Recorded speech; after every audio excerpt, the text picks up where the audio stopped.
नमस्कार। आकाशवाणी जयपुर अजमेर से प्रस्तुत हैं प्रादेशिक समाचार।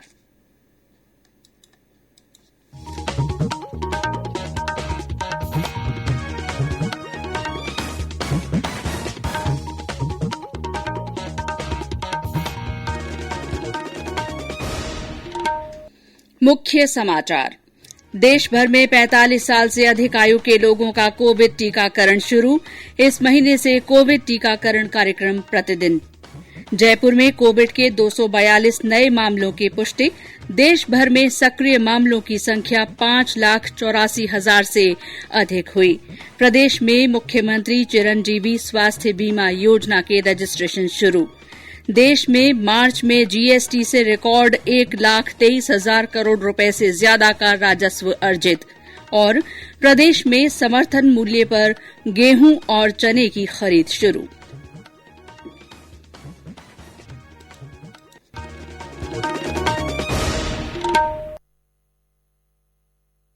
समाचारों के साथ मैं शीला चावला। कोविड मरीजों की संख्या फिर से बढ़ रही है, इसीलिए सभी श्रोताओं से अपील है कि कोई भी कोताही न बरतें। सभी सुरक्षा उपायों का पालन करें और 45 साल से ऊपर के सभी लोग बेहिचक टीका लगवाएं। सुरक्षित रहें और इन 3 आसान उपायों का पालन करें। मास्क पहनें, 2 गज दूरी है जरूरी, सुरक्षित दूरी बनाए रखें, हाथ और मुंह साफ रखें। और अब समाचार विस्तार से। देश भर में 45 साल से अधिक उम्र वाले लोगों का कोविड टीकाकरण आज से शुरू हो गया है। इस श्रेणी में 1 जनवरी 1977 से पहले पैदा हुए व्यक्ति शामिल हैं। टीकाकरण प्रक्रिया को और सुलभ बनाने के लिए गंभीर बीमारी की शर्त को हटा दिया गया है। इस चरण में अधिक से अधिक संख्या में लोगों को शामिल किया जा रहा है। प्रदेश में भी आज से शुरू हुए टीकाकरण के नए चरण में लोगों ने उत्साह से कोविड टीका लगवाया। उदयपुर में टीकाकरण अभियान की शुरुआत माहेश्वरी सेवा सदन में जिला कलेक्टर चेतन देवड़ा ने की। जिले में इस चरण में करीब 5 लाख लोगों के टीका लगाने का लक्ष्य निर्धारित किया गया है। झुंझुनू में आज से 146 केन्द्रों पर वैक्सीनेशन का काम शुरू किया गया, जिसमें 15 अप्रैल तक 6 लाख से अधिक लोगों का टीका लगाया जाएगा। सीएमएचओ डॉ छोटेलाल गुर्जर ने बीडीके अस्पताल में वैक्सीनेशन का जायजा लिया और आवश्यक दिशा निर्देश दिए। वहीं सांसद नरेंद्र कुमार ने मंडावा में टीकाकरण केंद्र का निरीक्षण किया। सीकर के सांसद सुमेधानंद सरस्वती ने पाटन में वैक्सीनेशन सेंटर का अवलोकन किया। बूंदी जिले में टीकाकरण के लिए 65 केंद्र बनाए गए हैं। हमारे संवाददाता ने बताया कि टीकाकरण कार्य की मॉनिटरिंग के उद्देश्य से आज जिला कलेक्टर ने रेडक्रॉस भवन, झालानी जी का बरारा और खटकड़ में कोविड टीकाकरण केंद्रों का निरीक्षण किया। सवाई माधोपुर में 63 केंद्रों पर कोविड टीके लगाए गए। हमारे संवाददाता ने बताया कि इसके साथ ही 60 साल से अधिक उम्र और गंभीर बीमारियों से पीड़ित लोगों को कोविड टीके की दूसरी डोज दी गई। देश में इस महीने से कोविड टीकाकरण कार्यक्रम हर रोज चलाया जाएगा। केंद्र सरकार ने टीकाकरण कार्यक्रम में तेजी लाने के मकसद से अप्रैल के महीने में हर रोज यानी सार्वजनिक अवकाश के साथ साथ रविवार को भी निजी और सरकारी अस्पतालों में वैक्सीन लगाने का फैसला किया है। इस संबंध में केंद्र सरकार ने सभी राज्यों को पत्र लिखकर निजी और सरकारी अस्पतालों में पूरी तैयारी करने के निर्देश भी जारी कर दिए हैं। देश में अब तक 6,51,17,000 कोविड टीके लगाए गए हैं। स्वास्थ्य मंत्रालय ने कहा है कि पिछले 24 घंटे के दौरान 20,63,000 से अधिक टीके लगाए गए। देश भर में 72,330 नए कोविड मामलों की पुष्टि हुई है। इसके साथ ही संक्रमितों की संख्या बढ़कर 1,22,00,000 से ज्यादा हो गई है। इस बीच पिछले 24 घंटे के दौरान 40,000 से अधिक रोगी ठीक हुए हैं। स्वास्थ्य मंत्रालय ने कहा है कि अब तक 1,14,00,000 से अधिक रोगी ठीक हो चुके हैं। इस समय देश में 5,84,000 से अधिक सक्रिय मामले हैं, जो कुल संक्रमितों का 4.78% है। इस बीच आज जयपुर में कोविड के 242 नए मामले सामने आए हैं।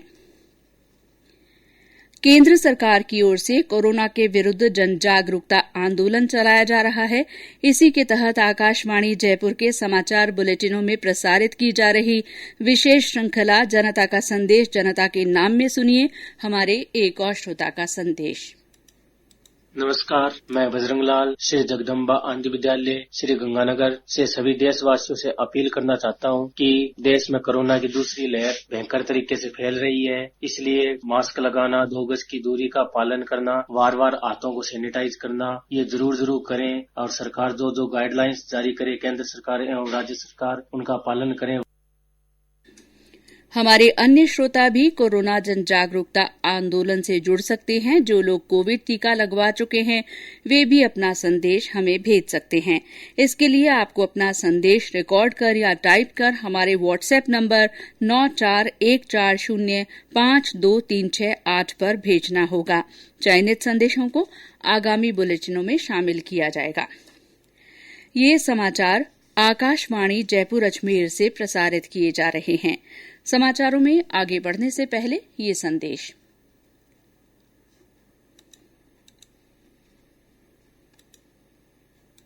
चलो मिलकर एक शुरुआत करें, चलो एक फैसला आज करें। मास्क नहीं तो टोकेंगे, कोरोना को रोकेंगे। चलो एक इरादा करते हैं, चलो खुद से वादा करते हैं। मास्क नहीं तो टोकेंगे, कोरोना को रोकेंगे। समाचारों में आपका फिर स्वागत है। प्रदेश में आज से मुख्यमंत्री चिरंजीवी स्वास्थ्य बीमा योजना के रजिस्ट्रेशन शुरू हो गए हैं। हर परिवार को मुफ्त स्वास्थ्य बीमा उपलब्ध करवाने के उद्देश्य से ये योजना 1 मई से लागू होगी। स्वास्थ्य मंत्री डॉ रघु शर्मा ने बताया कि आज से 10 अप्रैल तक विशेष पंजीयन शिविर लगाए जा रहे हैं। जोधपुर जिले के प्रभारी सरकारी उप मुख्य सचेतक महेंद्र चौधरी ने मुख्यमंत्री चिरंजीवी स्वास्थ्य बीमा योजना में रजिस्ट्रेशन का शुभारंभ किया। उधर करौली में योजना के तहत रजिस्ट्रेशन करवाने के लिए लोगों में उत्साह देखा गया। मुख्यमंत्री चिरंजीवी स्वास्थ्य बीमा योजना के तहत करौली जिले में भी लाभार्थियों के पंजीकरण शुरू हो गए हैं, जबकि 1 मई से बीमा योजना का लाभ मिलना शुरू होगा। योजना में प्रदेश के प्रत्येक परिवार को न्यूनतम 850 रुपए के सालाना प्रीमियम पर प्रतिवर्ष 5 लाख रुपए तक का कैशलेस इलाज सरकारी और संबद्ध निजी अस्पतालों में दिया जाएगा। इस स्वास्थ्य बीमा कवर में विभिन्न बीमारियों के इलाज के 1576 पैकेज और प्रोसीजर शामिल किए गए हैं। खास बात यह है कि मरीज के अस्पताल में भर्ती होने के 5 दिन पहले का चिकित्सीय परामर्श, जांच, दवाइयां तथा डिस्चार्ज के बाद के 15 दिनों का संबंधित पैकेज से जुड़ा चिकित्सा व्यय भी निःशुल्क उपचार में शामिल होगा। वहीं इस योजना में राज्य के संविदा कर्मियों, लघु एवं सीमांत कृषकों को भी निःशुल्क चिकित्सा सुविधा का लाभ मिल पाएगा। बांके बिहारी शर्मा, आकाशवाणी समाचार, करौली। देश में मार्च में वस्तु और सेवा कर जीएसटी के रूप में 1,23,902 करोड़ रुपए का रिकॉर्ड संग्रह हुआ है। पिछले 6 महीने से जीएसटी कलेक्शन लगातार 1 लाख करोड़ रुपए के स्तर को पार कर रहा है। वित्त मंत्रालय की ओर से उपलब्ध कराई गई जानकारी के अनुसार ये रकम पिछले साल मार्च के महीने में जीएसटी के रूप में मिली राशि से 27% ज्यादा है। वित्त मंत्रालय ने स्पष्ट किया है कि केंद्र ने 27 मार्च को जीएसटी क्षतिपूर्ति के रूप में राज्यों को 30,000 करोड़ रुपए जारी किए हैं। जीएसटी क्षतिपूर्ति मद में 31 मार्च को समाप्त हुए वित्त वर्ष में अभी तक 70,000 करोड़ रुपए जारी किए जा चुके हैं। केंद्र सरकार ने लघु बचत योजनाओं की ब्याज दरों में किए गए बदलाव को वापस ले लिया है।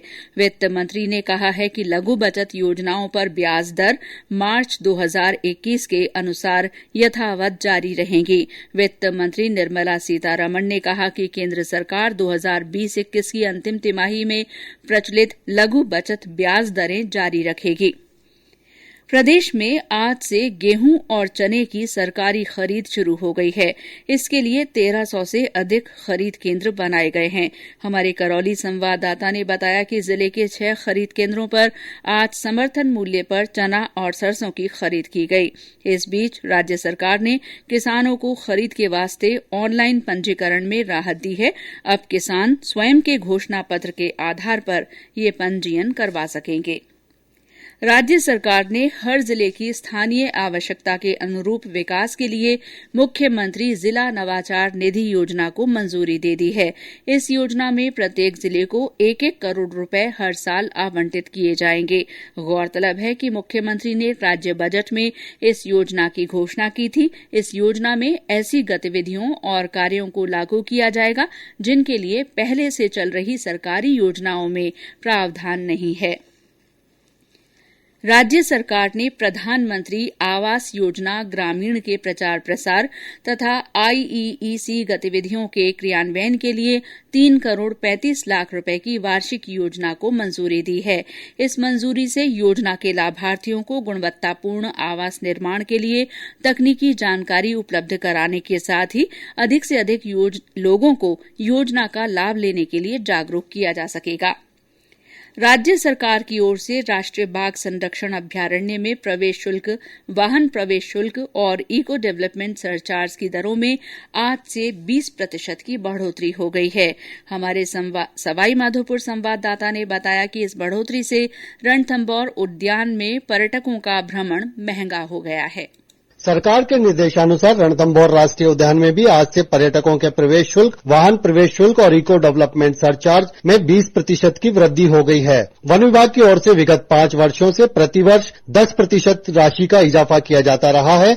गत वर्ष कोरोना के चलते दरों में वृद्धि नहीं की गई थी, लेकिन इस वर्ष दोनों वर्ष की राशि बढ़ाए जाने से पर्यटन महंगा हो गया है। पर्यटन व्यवसाय से जुड़े लोगों का मानना है कि देश में एक बार फिर कोरोना के केस लगातार बढ़ रहे हैं, अतः सरकार को दरों में वृद्धि करने के निर्णय पर पुनर्विचार करना चाहिए। सतीश वर्मा, आकाशवाणी समाचार, सवाईमाधोपुर। केंद्र सरकार ने डॉक्टर भीमराव अंबेडकर की जयंती के मौके पर 14 अप्रैल को केंद्र सरकार के सभी कार्यालयों में सार्वजनिक अवकाश की घोषणा की है। कार्मिक मंत्रालय ने इस निर्णय की जानकारी देते हुए बताया कि केंद्र सरकार के कार्यालयों और देश भर के सभी औद्योगिक संस्थानों में भी सार्वजनिक अवकाश रहेगा। राज्य विद्युत प्रसारण निगम ने सामाजिक सरोकारों के तहत प्रदेश में 9 जनता क्लिनिक खोलने के लिए सीएसआर मद से 1 करोड़ 72 लाख रुपए का योगदान दिया है। प्रसारण निगम के अध्यक्ष और प्रबंध निदेशक दिनेश कुमार ने बताया कि ये जनता क्लिनिक 3 जिलों जयपुर, जोधपुर और बीकानेर में खोले जाएंगे। जैसलमेर में आज जिला कलेक्टर ने एक कार्यक्रम में 31 मार्च को बीमा पॉलिसी परिपक्व हो जाने वाले सभी 310 कर्मचारियों को कुल 15 करोड़ 96 लाख रुपए धनराशि का भुगतान माउस क्लिक कर जारी किया। अब इन सभी कर्मचारियों को उनकी बीमा परिपक्वता की राशि कोषागार से सीधे उनके खातों में पहुंचा दी जाएगी। और अंत में मुख्य समाचार एक बार फिर। देश भर में 45 साल से अधिक आयु के लोगों का टीकाकरण आज से शुरू हुआ।